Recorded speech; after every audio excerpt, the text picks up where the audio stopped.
Praise the Lord.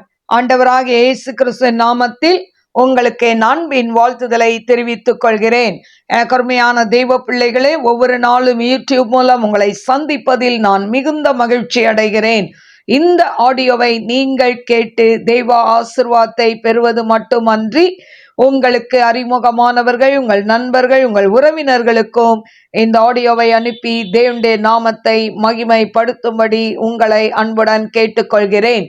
இந்த நாளிலும் நெகேமியா 3ஆம் அதிகாரம் முதல் வசனம். அப்பொழுது பிரதான ஆசாரியன் ஆகிய எலியாசிபும் அவன் சகோதரராகிய ஆசாரியர்களும் எழுந்து ஆட்டு வாசலை கட்டினார்கள். அதை கட்டி அவர்கள் பிரதிஷ்டை பண்ணி அதன் கதவுகளை வைத்து மேயா என்கிற கொம்மை முதல் அனானேயேலின் கொம்மை மட்டும் கட்டி பிரதிஷ்டை பண்ணினார்கள். அவன் அருகே எரிகோவின் மனுஷர் கட்டினார்கள். அவர்கள் அருகே இம்ரியின் குமாரனாகிய சக்கூர் கட்டினான். மீன் வாசலை அசனாவின் குமாரர் கட்டினார்கள். அதற்கு உத்திரம் பாவி அதற்கு கதவுகளையும் பூட்டுகளையும் தாழ்பால்களையும் போட்டார்கள். அவர்கள் அருகே கோசின் குமாரனாகிய உரியாவின் மகன் மெரமோத் பழுது பார்த்து கட்டினான். அவர்கள் அருகே மெசசாபெயேலின் குமாரனாகிய பெரேகியாவின் மகன் மெசுல்லாம் பழுது பார்த்து கட்டினான். அவர்கள் அருகே பனாவின் குமாரனாகிய சாதோக் பழுது பார்த்து கட்டினான். அவர்கள் அருகே தெக்கோவா ஊரார் பழுது பார்த்து கட்டினார்கள். அவர்களுடைய பிரபுக்களோ தங்கள் ஆண்டவருடைய வேலைக்கு தங்கள் கழுத்தை கொடுக்கவில்லை. பழைய வாசலை பெசையாகின் குமாரனாகிய யோய்தாவும் பேசோதியாவின் குமாரனாகிய மெசுல்லாமும் பழுது பார்த்து கட்டினார்கள். அவர்கள் அதற்கு உத்தரம் பாவி அதற்கு கதவுகளையும் பூட்டுகளையும் தாழ்பால்களையும் போட்டார்கள்.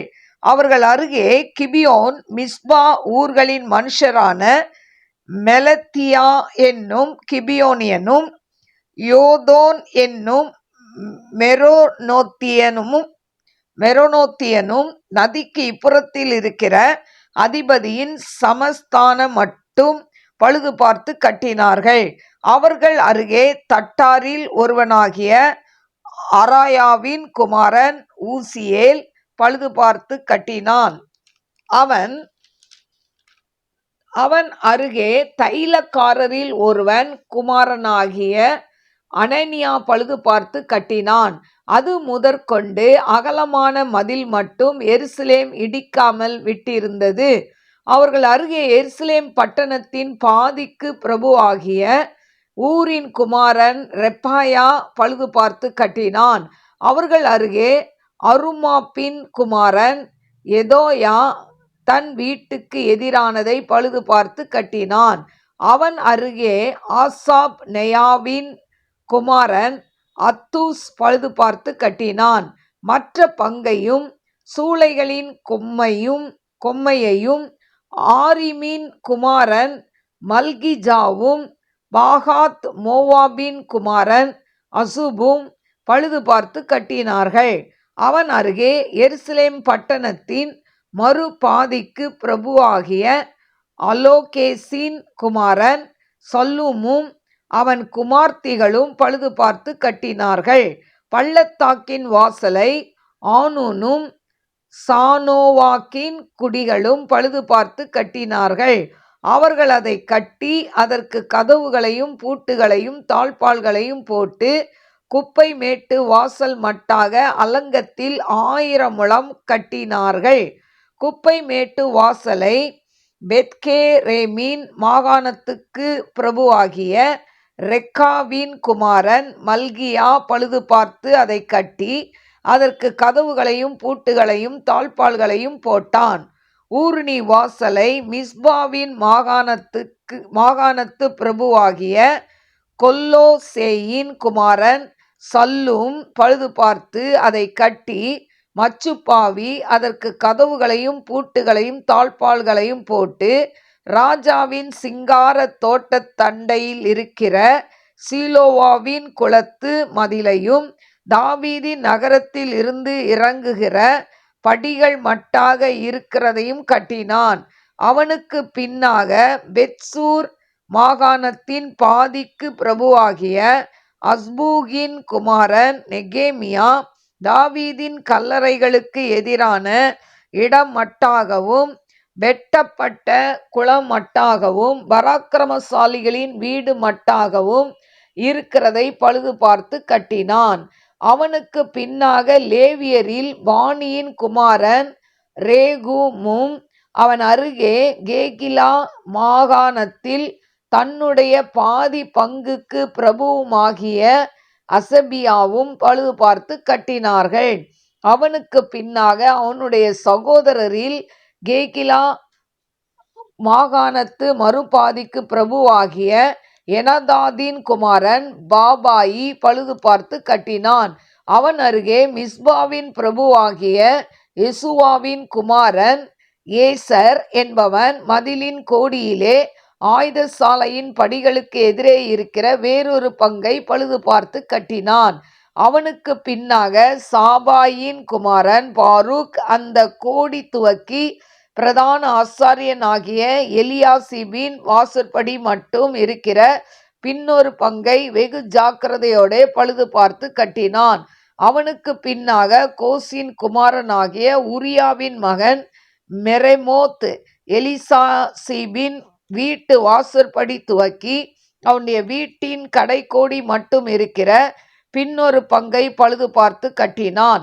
அவனுக்கு பின்னாக சமனான பூமியில் வாசமாயிருக்கிற ஆசாரியர்கள் பழுது பார்த்து கட்டினார்கள்.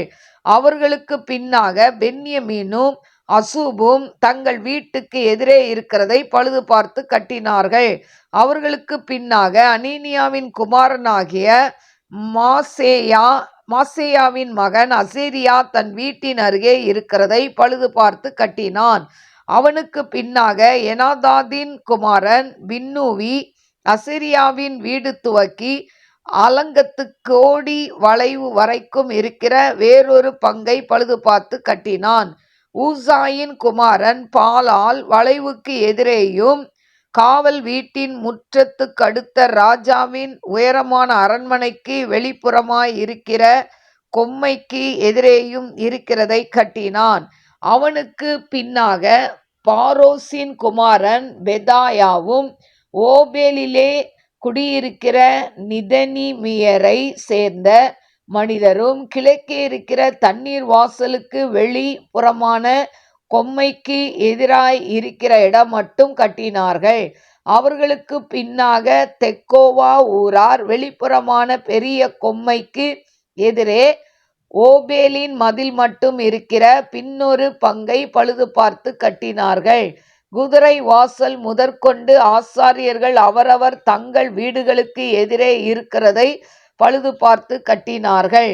அவர்களுக்கு பின்னாக இம்மேரின் குமாரன் சாதோக் தன் வீட்டுக்கு எதிரே இருக்கிறதை பழுது பார்த்து கட்டினான். அவனுக்கு பின்னாக கிழக்கு வாசலை காக்கிற செக்கனியாவின் குமாரன் செமாயா பழுது பார்த்து கட்டினான். அவனுக்கு பின்னாக செல்மியாவின் குமாரன் அனேனியாவும் சாலோபின் 6வது குமாரனாகிய ஆனூனும் வேறொரு பங்கை பழுது பார்த்து கட்டினார்கள். அவர்களுக்கு பின்னாக பெரேக்கியாவின் குமாரன் மெசுல்லாம் தன் அறை வீட்டுக்கு எதிரே இருக்கிறதை பழுது பார்த்து கட்டினான். அவனுக்கு பின்னாக தட்டானின் குமாரன் மல்கியா மிப்காத் என்னும் வாசலுக்கு எதிரே நிதனிமியரும் மளிகைக்காரரும் குடியிருக்கிற ஸ்தலம் முதல் கோடியின் மேல் வீடு மட்டாகவும் இருக்கிறதை பழுது பார்த்து கட்டினான். கோடியின் மேல் வீட்டுக்கும் ஆட்டு வாசலுக்கும் நடுவே இருக்கிறதை தட்டாரும் மளிகைக்காரரும் பழுது பார்த்து கட்டினார்கள். எனக்கு அருமையான தேவ பிள்ளைகளே, இந்த நாளிலும் நெகேமியா 3ஆம் அதிகாரம் 1 முதல் 32 வசனங்களை நான் வாசித்திருக்கிறேன். இந்த நாளிலும் இந்த 3ஆம் அதிகாரம் 1 முதல் 42 வசனங்களை பார்க்கும் பொழுது பல நிலையில் இருந்த மக்களும் தங்களுடைய தொழில், பதவி, கௌரவம் இதையெல்லாம் குறித்து அவங்க கவலைப்படாம அவரவர் முடிந்த பகுதியை என்ன பண்றாங்க, கட்டினார்கள் என்று சொல்லப்பட்டிருக்கிறது. அது மட்டுமல்ல, பல தொழில்கள், ஊர்கள், பதவிகள், பொறுப்புகளில் இருந்தவர்கள் எல்லாரும் சேர்ந்து இணைந்து இதை எருசலேம் வாசலை கட்டினார்கள் என்று சொல்லப்பட்டிருக்கிறது. இப்போ 3ஆம் அதிகாரம் 1 வசனம். இதுல பார்த்தீங்கன்னா, இந்த எருசலேம் வாசல்கள் எப்படி கட்டப்பட்டது அப்படின்னா, 1 ஆட்டு வாசல் 3:1 சொல்லப்பட்டிருக்கு. ஆட்டு வாசல். 2வது மீன் வாசல் 3:3 இருக்கு. அடுத்தது பழைய வாசல் 3ஆம் அதிகாரம் 6ஆம் வசனத்துல சொல்லப்பட்டிருக்கு. 4வது பள்ளத்தாக்கின் வாசல் 3:13 சொல்லப்பட்டிருக்கு.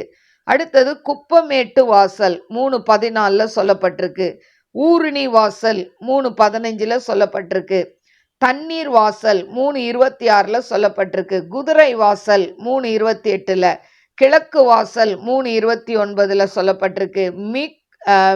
மிப்காத் வாசல் இது 3ஆம் அதிகாரம் 31ஆம் வசனத்துல சொல்லப்பட்டிருக்கு. அதுக்கப்புறம் பார்த்தீங்கன்னா, காவல் வீட்டு வாசல், அதாவது மிப்காத் வாசல் இல்லைன்னா காவல் வீட்டு வாசல், இது 12ஆம் அதிகாரம் 39ஆம் வசனத்துல சொல்லப்பட்டிருக்கு. அடுத்தது 11 எப்ராயிம் வாசல், இது 8ஆம் அதிகாரம் 16ஆம் வசனத்துல சொல்லப்பட்டிருக்கு. பென்யமீன் வாசல் எரேமியா 38:7 சொல்லப்பட்டிருக்கு. எனக்கு அருமையான தேவ பிள்ளைகளே, 12 வாசல்கள் கட்டப்படுகிறதை நாம் பார்க்கிறோம். எனக்கு அருமையான தேவ பிள்ளைகளே, இந்த மிப்காத் என்னும் வாசல், அதாவது இல்லைன்னா காவல் வீட்டு வாசல், இது ரெண்டும் ஒரே வாசலை குறிக்கிறது என்று சொல்லப்பட்டிருக்கிறது. எனக்கு அருமையான தேவ பிள்ளைகளே, இல்லாட்டா இந்த வாசல்கள் ரெண்டும் அருகருகே இருந்திருக்கும், இரு வாசல்களாக இருக்கலாம், அருகில் இருந்த 2 வாசலா இருக்கலாம் அப்படின்னு சொல்லப்பட்டிருக்கு. அடுத்தது பிரதான ஆசாரியனும் மற்ற ஆசாரியர்களும், அதாவது எங்க வேலை பலியிடுற வேலை தான் அப்படின்னு சொல்லி அவங்க அதை மட்டும் செய்யாம அவங்கள என்ன பண்றாங்க, அலங்கத்தை கட்டினார்கள் என்று சொல்லப்படுகிறதை நாம் பார்க்கிறோம். கருமையான தெய்வ பிள்ளைகளே, அது மட்டும் இல்லை, 3:2 நாங்க ஏன் எருசலேமை கட்டணும் அப்படின்னு சொல்லி கேட்காம எரிகோ மக்களும் என்ன பண்றாங்க, எருசலேம் மதிலை கட்டினார்கள் என்று சொல்லப்பட்டு இருக்கிறது. அது மட்டுமல்ல, 3:3 சகோதரர்கள் சேர்ந்து மீன் வாசலை கட்டினார்கள் என்று சொல்லப்பட்டிருக்கிறதை நாம் பார்க்கிறோம். அப்புறம் 5ஆம் வசனத்துல தெக்கோவா என்பது ஒரு கிராமம். அந்த கிராமத்தை விட்டு அவங்க எருசலேமை கட்ட என்ன பண்ணாங்களாம், அந்த கிராமத்துல உள்ளவங்களாம் முன் வந்தார்கள், அவங்க கட்டினாங்க அப்படின்னு சொல்லப்பட்டிருக்கு. எனக்கு அருமையான தேவ பிள்ளைகளே, அதே போல பார்த்தீங்கன்னா, யார் யார் அந்த வேலையை செஞ்சாங்க, வேலை செய்யலை, இதெல்லாம் ஆண்டவர் என்ன பண்றாரு, கவனித்து பார்க்கிறார். இன்னைக்கும் அவருடைய ஊழியத்தை செய்கிறவர்களுக்கும் ஊழியம் செய்யாதவர்களுக்கும் வித்தியாசத்தை ஆண்டவர் வைத்திருக்கிறார். அதாவது இம்மையிலும் மறுமையிலும் வேறுபாடு உண்டு என்று மல்கியா 3:18 சொல்லப்பட்டிருக்கிறதை நாம் பார்க்கலாம். அதனால ஊழியம் செய்யாதவங்களை குறித்து நம்ம கவலைப்படுறதை காட்டிலும் நாம் செய்கிற ஊழியங்களை தொடர்ந்து என்ன பண்ணணும், கர்த்தருக்கென்று நாம் செய்ய வேண்டும். அடுத்தது 3:6 2 பேர் சேர்ந்து என்ன பண்றாங்க, எருசலேம் அந்த மதிலை கட்டுறாங்க. அடுத்தது 3:7 2 ஊர்க்காரர்கள், 2 ஊர் சேர்ந்து, அதாவது ஊர்க்காரர்கள் சேர்ந்து அதை கட்டினார்கள் என்று சொல்லப்பட்டிருக்கு. 8ஆம் வசனத்துல தட்டார், தைலக்காரர், பிரபுக்கள், லேவியர், ஆசாரியர், அப்புறம் மளிகைக்காரர், இவங்கெல்லாம் என்ன பண்றாங்க, பல வேலைகளில் இருக்கிறவங்களும் சேர்ந்து என்ன பண்றாங்க, இந்த எருசலேம் அலங்கத்தை கட்டினார்கள் என்று சொல்லப்பட்டு இருக்கிறது. அது மட்டுமல்ல, 3:12 பார்த்தீங்கன்னா பெண்களும் அலங்கத்தை கட்டினார்கள் என்று சொல்லப்படுகிறதை நாம் பார்க்கிறோம். அதே போல 3:23 அதாவது தங்கள் வீட்டுக்கு எதிராக இருக்கிறத கட்டினாங்க அப்படின்னு சொல்லி பார்க்குறோம். எனக்கு அருமையான தேவ பிள்ளைகளே, இப்படி ஒவ்வொருத்தரும் அதை என்ன பண்றாங்க, அந்த எருசலேம் அலங்கத்தை அவர்கள் தங்களால் முடிந்த அளவுக்கு கட்டுகிறதை நாம் பார்க்கிறோம். அடுத்து பார்த்தீங்கன்னா 27ஆம் வசனத்துல தெக்கோவா ஊரார் என்ன பண்றாங்க, அவங்க ஊரை விட்டு இங்க என்ன பண்றாங்க, அந்த எருசலேம் அலங்கத்தை கட்டினார்கள் என்று சொல்லப்பட்டிருக்கிறது. அது மட்டுமல்ல, 32ஆம் வசனத்துல பார்த்தீங்கன்னா, அதாவது கர்த்தரின் பணிக்காக இந்த தட்டார் மளிகைக்காரருடன் இணைந்து செயல்பட்டாங்க. பலதரப்பட்ட மக்களும் இந்த அதாவது கர்த்தருடைய பணியில என்ன பண்ணாங்களாம், அவங்க இணைந்து அவர்கள் இந்த அலங்கத்தை கட்டி எழுப்பினார்கள் என்று சொல்லப்படுகிறதை நாம் பார்க்கிறோம். இதை கேட்டுக்கொண்டு இருக்கிற நாமும் இன்னைக்கு எப்படி அவங்க எல்லாரும் சேர்ந்து எருசலேம் மதிலை கட்டினது போல நாமும் ஒன்று சேர்ந்து நாம் என்ன பண்ண வேண்டும், தேவனுடைய ராஜ்யத்தை கட்டி எழுப்ப வேண்டும். அதற்காக நாம் என்ன செய்ய வேண்டும், ஆண்டவருடைய அன்பை மற்றவர்களுக்கு நாம் பிரதிபலிக்க வேண்டும். ஆண்டவருடைய அன்பை அறியாதவர்களுக்கு தேவனுடைய அன்பை நாம் என்ன பண்ண வேண்டும், நாம் பிரசங்கிக்க வேண்டும். எனக்கு அருமையான தேவ பிள்ளைகளே, அதனால ஆண்டவருடைய பணியை நாம் இணைந்து செய்யும் பொழுது இன்னும் ஒரு பெரிய எழுப்புதலை நாம் பார்க்க முடியும். கண்களை மூடி நாம் செபிப்போம். ஸ்தோத்திரிக்கிறேன் ஆண்டவரே, மகாபரிசுத்தமுள்ள நல்ல தகப்பனே, நந்தியோடு ஸ்தோத்திரிக்கிற ராஜா. அப்பா, இந்த எருசலேம் மதில்களை ஆண்டவரே யார் யார் கட்டினாங்க, எப்படி கட்டினாங்க ஆண்டவரே சொல்லப்பட்டிருக்கிறதை நாங்கள் பார்த்தோம் ஆண்டவரே. அப்பா, 12 விதமான வாசல்களை அவர்கள் கட்டி இருக்கிறார்கள் என்று சொல்லி பார்க்கிறோம் ஆண்டவரே. அப்பா, அம்மாக்கு துதிக்கிற ஆண்டவரே.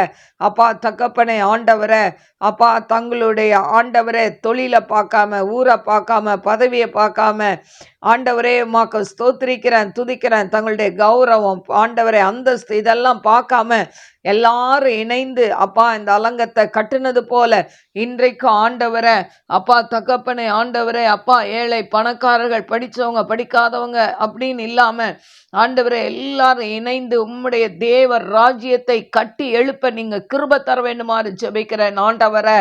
அப்பா, சபையில பாகுபாடுகள் இதெல்லாம் எடுத்து போட்டு ஆண்டவரே ஒன்றிணைந்து ஆண்டவரே அப்பா தகப்பனே ஆண்டவரே, அப்பா ஆண்டவரே உம்முடைய கர்த்தாவே ஆண்டவரே தேவனுடைய ராஜ்யத்தை கட்டி எழுப்ப இன்னும் அநேகர மந்தைக்குள்ள கொண்டு வர நீர் கிருபை தர வேண்டுமாறு ஜெபிக்கிறேன் ஆண்டவரே. மந்தையில் சேராத ஆடுகள் அநேகம் உண்டே ஆண்டவரே. அப்படிப்பட்ட பிள்ளைகளை நீங்க ஆண்டவரே சரியான சபைக்குள்ள ஆண்டவரே நடத்தி அவர்களை ஆண்டவரே உமக்கென்று ஆண்டவரே அப்பா ஸ்திரப்படுத்த வேண்டுமாறு ஜெபிக்கிறேன் ஆண்டவரே. நம்முடைய அன்பின் கரத்துல தாழ்த்தி ஒப்பு கொடுக்கிறேன் ஏசப்பா. நீங்க பொறுப்படுத்திக் கொள்ளுங்க, வழி நடத்துங்க.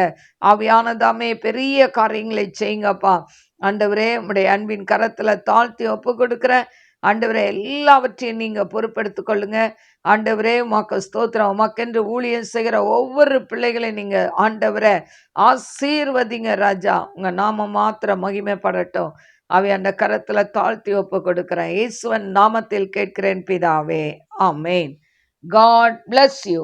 God bless you.